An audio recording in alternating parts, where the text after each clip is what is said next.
A bartender robbed at gunpoint is forced to pay back the thousands of dollars that was stolen.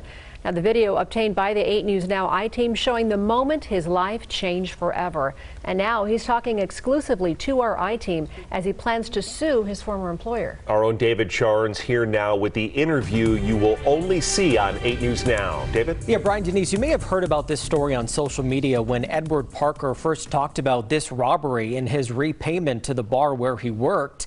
Tonight, he and his attorneys have filed a lawsuit asking a judge to decide if this bar should be punished.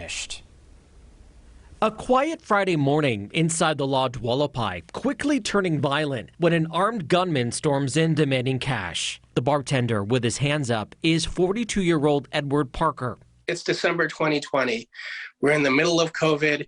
People are fighting for jobs left and right.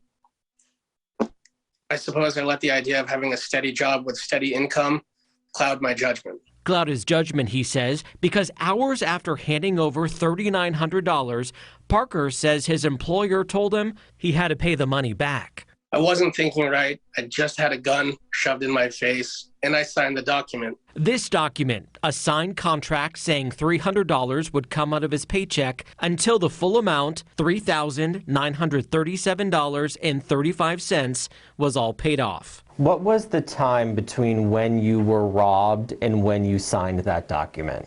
3 to 4 hours, tops. Parker now lives out of state. His attorneys say the lodge coerced him to sign that contract. It's a demand for repayment for money that was taken from him. It's the most outrageous thing I've ever seen, and it's not right. He allowed this armed assailant to come in, do what he was threatening to do, and leave without getting himself hurt or without getting any of the patrons who actually were there hurt. So he did everything right.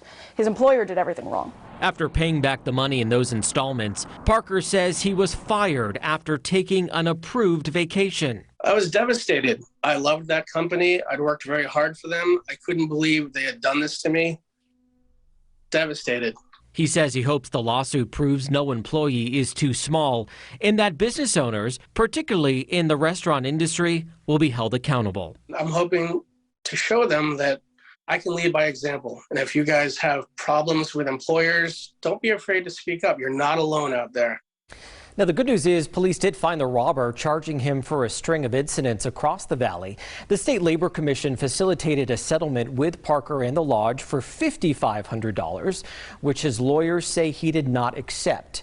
We did reach out to the lodge and did not hear back. I'm David Charnes, live local now.